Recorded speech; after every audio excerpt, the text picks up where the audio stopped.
Hello and welcome to Total Arena. Today we'll be talking about the 10 things you should know before jumping into your first battle. First, we'll be looking at a few general rules on how to work on your army composition. Then we'll be taking you through how to use the tools to work with your team. Finally, we'll be giving you 3 tips on how to improve your skills. And yes, veterans player will be happy to know that we'll be talking about friendly fire. Army composition. Knowing your commanders. Pay attention to commander's skills to choose your units. Knowing your commander, and especially their skills, is one of the most important factors when choosing which units you're going to take on the battlefield. As you can see here, this commander's skills can only be used by certain type of units. In this instance, the skill Fury of Boudica can only be used with melee infantry and war dogs. Therefore, taking other unit types will deprive you from the usage of this skill for those other units. You can check if a unit can or cannot use a skill by clicking on the unit portrait, and check if the skill is grayed out or not. As a side note, if your commander is below tier 3, the second and third skills will be grayed out. If the commander is below tier 5, only the third skill will always be grayed out.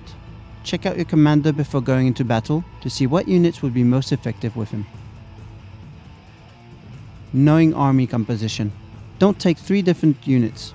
Either take 3 times the same or 2 identical units and a third one to compensate for the other 2 weaknesses.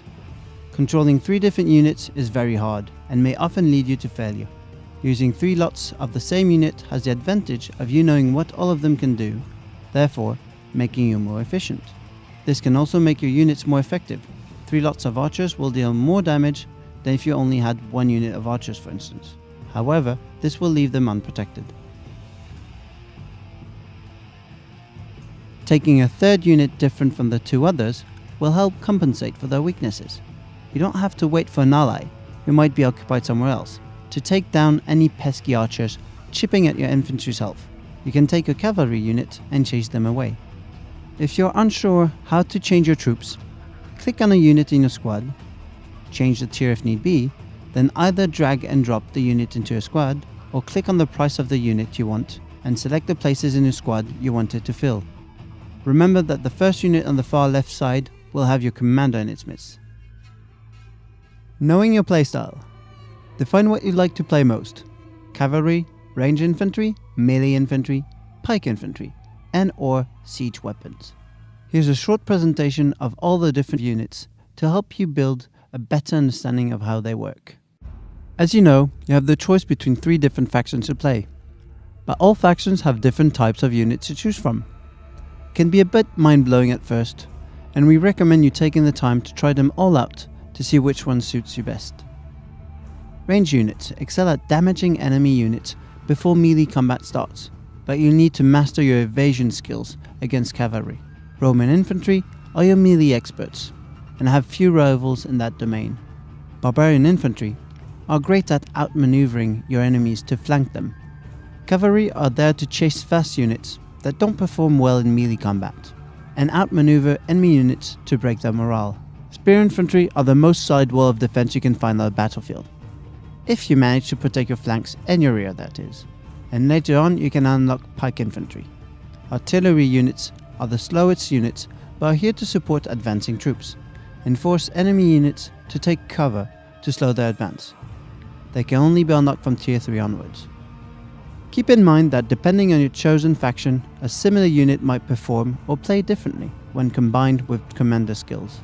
Also, some units might be harder to master than others. Knowing how you can spend free experience. Don't spend free experience right away. Play first, spend later. It usually is best used at first to buy more commanders. Free experience can be spent in many different ways: to quickly upgrade or boost your commander or a specific unit to the next tier, to improve your commander's skills, and to unlock new commanders. As the only other way to unlock commanders is by spending gold, we recommend unlocking commanders first with free experience. Please note that the more commanders you have, the more first win bonuses you get daily, and the more free experience you will receive this way. Another good thing to keep in mind is that you can spend free experience to upgrade your commander's skills, which improves their efficiency in battle. Playing a team-based game. Knowing where to start. Learn how to choose your starting position. Each unit has a specific role and you should choose the starting point accordingly. Now, for some short but important advice. Scouting units such as cavalry and barbarian infantry, or front row units such as Roman infantry and Greek infantry, are usually best placed in the first line. Barbarian, who are more effective in forest areas, are usually best deployed near forest points. Ranged units and siege engines should then go in the second row. Last but not least, support cavalry can be used to outflank enemy lines by going on the top or bottom of the map to arrive in the battle after the first melee engagement. In the end, there are no bad places to deploy your troops if you have the right strategy to go with it. As a new player, you might want to stick with what we just explained as a safekeeping guideline until you are more comfortable trying out new tactics. Knowing how to communicate. Learn to use the communication tools to improve team effectiveness.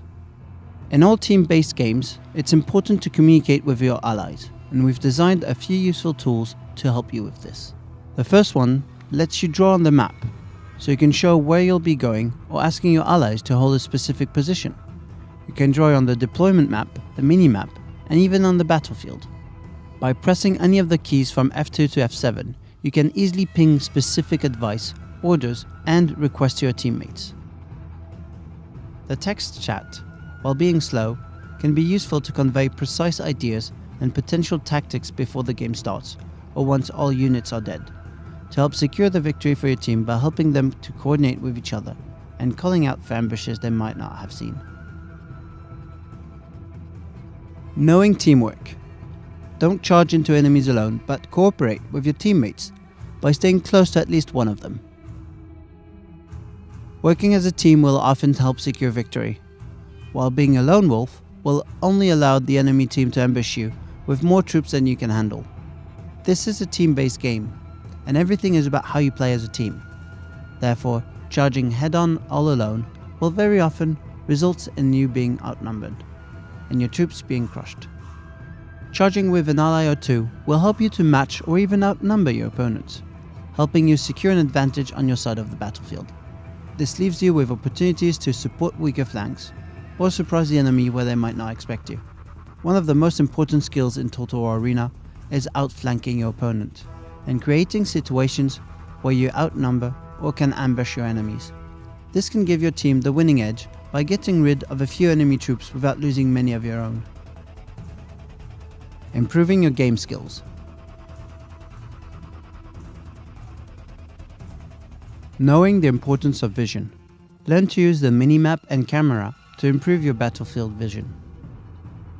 Knowing where your enemy is, and more importantly, where your allies are, can save your troops and give you a huge tactical advantage. Understanding when and where to be is an essential skill in Total Arena, and learning how to use a minimap will be a crucial element to securing victory. Your camera has a limited view. Therefore, it is important to play with it and scan the area around you, and further away as often as possible to have a better understanding of the action going on. You can see the amount of troops present in an area using the minimap. However, you won't know the amount of soldiers alive in each stack, and there's a difference between 6 mostly depleted units and 3 untouched units. So going there with your camera can give you a more accurate reading of the situation. Rotating your camera can also show you who's behind you, their status, and if they're moving towards you or not. While this might not be obvious at first on the minimap, once it becomes obvious, it might be too late anyway. Knowing when to chase your enemies. Check out unit speeds to see if it's worth chasing it. Do they have a speed buff skill? And do you have one? Don't let yourself be kited.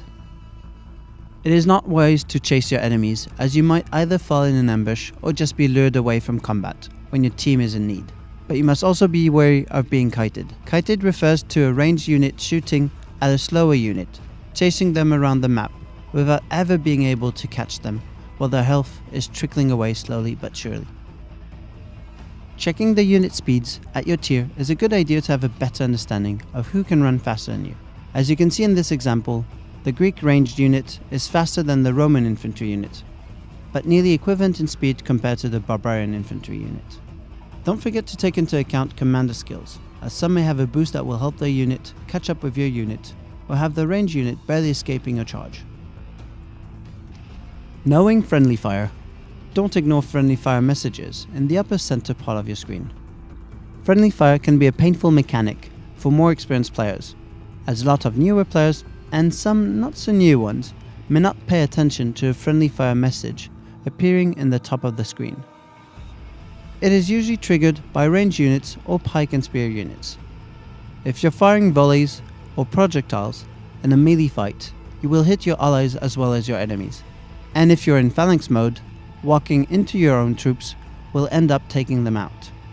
This is called friendly fire. Avoid this at all cost. One of the current consequences is loss of silver, and we are studying what else can be done to discourage this kind of behavior, as well as helping newer players understand friendly fire more quickly. That being said, at times it can be a good thing.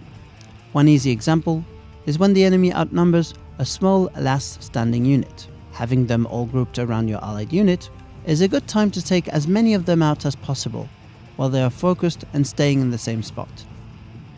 You can also avoid doing friendly fire by using the skill focus fire or by turning off the hoplite phalanx mode. That's all for today. Thank you for joining us. We hope you found this video useful, and we'll be adding more content in the future, so keep an eye out on our YouTube channel. Commanders, until next time, see you on the battlefield.